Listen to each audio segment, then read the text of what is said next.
দায়িত্বের কাছে হার মেনেছে আবেগ, ভালোবাসা। ঈদের আমেজ না কাটতেই এক বুক আক্ষেপ নিয়ে এবার কর্মস্থলে ফেরার পালা।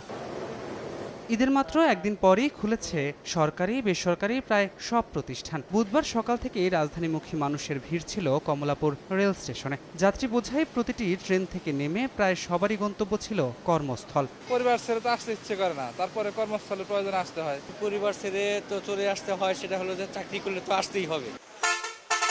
সড়কের চিত্র কিছুটা ভিন্ন। গাবতলী, সায়েদাবাদ, মহাখালী সহ সব বাস টার্মিনালেই যাত্রী চাপ ছিল তুলনামূলক কম। অফিস খোলায় পরিবার ছেড়ে অনেকে একাই ফিরেছেন রাজধানীতে। 3 দিনের জন্য ঈদের ছুটি পাইলাম, বাড়িতে গেলাম, আবার কষ্ট হইতেছে, ফ্যামিলিকে ছেড়ে চলে আসলাম ঢাকায়। ঢাকায় কর্ম করি তো পরিবারের জন্যই, তো পরিবারের দিক চিন্তা করে আমরা ঢাকা চলে আসি।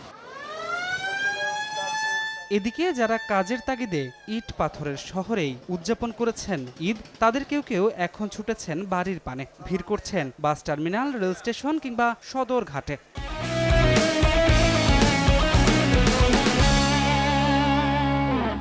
ঈদের পর যাইতেছে, কাজ বাস ছিল, যাইতে তো হইবে না, এখন না গেলে পরে আর ছুটি পাম না।